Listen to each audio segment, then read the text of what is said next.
है और मैं आज हागिया सोफिया मस्जिद के बारे में चर्चा करूंगा, जो कि जुलाई 2020 में काफ़ी चर्चा में है। तो आइए शुरू करते हैं। पहले हागिया सोफिया मस्जिद को देखते हैं, कहाँ पे है, इसका लोकेशन, किस लिए चर्चा में है सारी। ये है हागिया सोफिया मस्जिद, जो कि मैं आपको गूगल से दिखा रहा हूँ। इसको अभी तक म्यूजियम बना के रखा गया था, जो कि 6वीं शताब्दी में बनाया गया था चर्च के रूप में, और बाइजेंटाइन सम्राट ने इसको बनवाया था चर्च। फिर जब उस्मानिया साम्राज्य का उदय हुआ तो उस्मानिया साम्राज्य ने इसको चर्च को मस्जिद में कन्वर्ट कर दिया था। अभी चर्चा में ये इसलिए है क्योंकि इसको राष्ट्रपति अर्दोआन, जो कि टर्की या तुर्की वहाँ के राष्ट्रपति हैं, उन्होंने इस म्यूज़ियम को फिर से मस्जिद बना दिया है। 1934 में मुस्तफ़ा कमाल पाशा ने इसको म्यूज़ियम बना दिया था। शुरुआत कहाँ से होता है हागिया सोफिया का? शुरुआत होता है 6वीं शताब्दी में। बाइजेंटाइन सम्राट ने इसको बनवाया था और इसको चर्च के रूप में बनवाया गया था। ये ग्रीक स्टाइल में बनाया गया चर्च है, इसलिए इस घटना का विरोध भी किया है ग्रीस ने। ग्रीस जो कि टर्की के बगल में ही एक देश है, इन्होंने विरोध भी किया है इसका। ग्रीस के सांस्कृतिक मंत्री ने बोला है कि टर्की द्वारा जो ये कदम उठाया गया है वो सांस्कृतिक भावनाओं को, धार्मिक भावनाओं को भड़काने वाला है।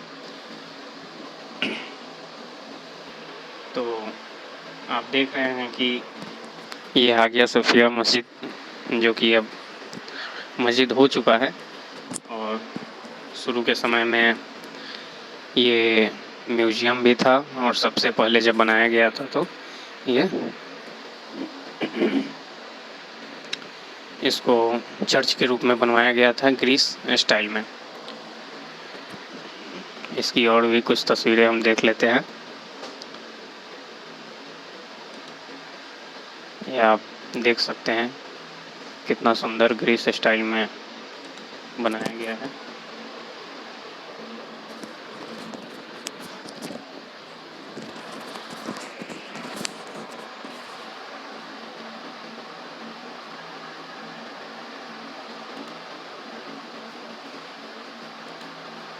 इसका मुख्य दरवाज़ा है।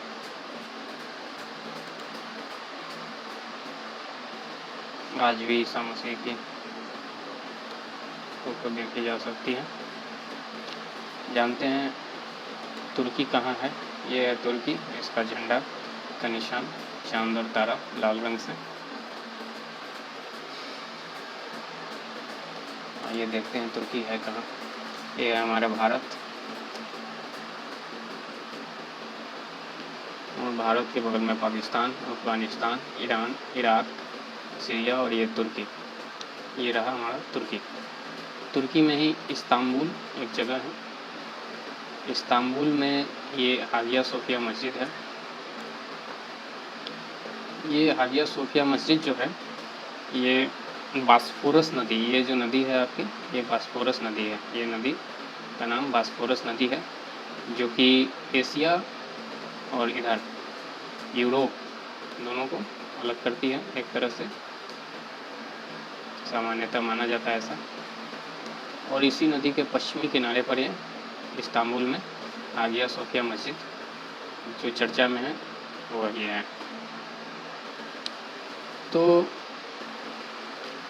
एक तरह से ये वहाँ की राजनीति का हिस्सा है, क्योंकि मुस्लिम धर्म के समर्थक राजनीति पार्टियाँ इसको बहुत पहले से मस्जिद घोषित करने का मांग करते रहे हैं, जिसका राष्ट्रपति अर्दोआन ने 1 साल पहले वादा भी किया था चुनाव में कि हम कर देंगे ऐसा, और उन्होंने कर दिया है।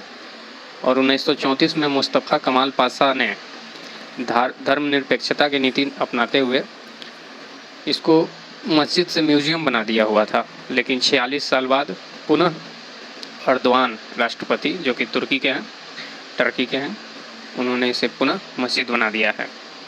ये ग्रीक शैली में बनाया गया है। यूनेस्को जो कि वर्ल्ड हेरिटेज की संस्था है, जो कि विश्व के धरोहर में शामिल किए हुए था इस बिल्डिंग को, जो भी बोलिए मस्जिद म्यूज़ियम, उसने भी इसका विरोध किया है कि इसकी धार्मिक या कोई भी स्थिति को बदलना नहीं चाहिए। अमेरिका ने भी इसका विरोध किया है। भारत का पक्ष भी वैसे तो कुछ है नहीं, लेकिन भारत तो चूँकि शुरू से ही एक गुटनिरपेक्ष की नीति अपनाता है और किसी भी विषय पर बोलने से बचता है, परंतु भारत के विरोध में टर्की बहुत शुरू से रहा है, क्योंकि शुरू में तो भारत की नीति सोवियत संघ के साथ थी। बाद में जब सोवियत संघ का 1990 के लगभग में विघटन होना शुरू हुआ तो 1985 से ही टर्की भारत से आने जाने लगा और यहाँ के राजनयिक संबंध बनने लगे वहाँ से। टर्की का अभी 10 साल से, फ़िलहाल 10 साल से टर्की का भारत से मांग है कि आप हमें परमाणु बम बनाने का टेक्निक दीजिए, परमाणु हथियार बनाने का हमें टेक्निक दीजिए, जिसका भारत समर्थन नहीं कर रहा है। और इस वजह से टर्की भारत का विरोध कश्मीर के मुद्दे पर यूनाइटेड नेशंस में कर चुका है, अर्थात ये पाकिस्तान का समर्थन कर रहा है। टर्की इससे पहले भी रसिया और आपका ईरान, इन सब देशों से परमाणु हथियार बनाने के लिए मदद मांग चुका है, लेकिन इन सब ने मना कर दिया है। अतः लास्ट में ये पाकिस्तान से मदद मांग रहा है। पाकिस्तान के संसद में जाके टर्की के राष्ट्रपति बोलते हैं कि कश्मीर हमारा है, और इस पर वहाँ तालियां भी बजती हैं। पाकिस्तान के प्रधानमंत्री बोलते हैं कि अर्दोआन तो पाकिस्तान से चुनाव भी जीत सकते हैं। हमारे कश्मीर की धारा 370 हटाने का विरोध टर्की और मलेशिया ने किया था मुख्य तौर पर। भारत ने इसका राजनीतिक और अप्रत्यक्ष तौर पर जवाब भी दिया था। यही सब स्थिति है हागिया सोफिया के बारे में। Thank you. बाकी बातें फिर होंगी। धन्यवाद।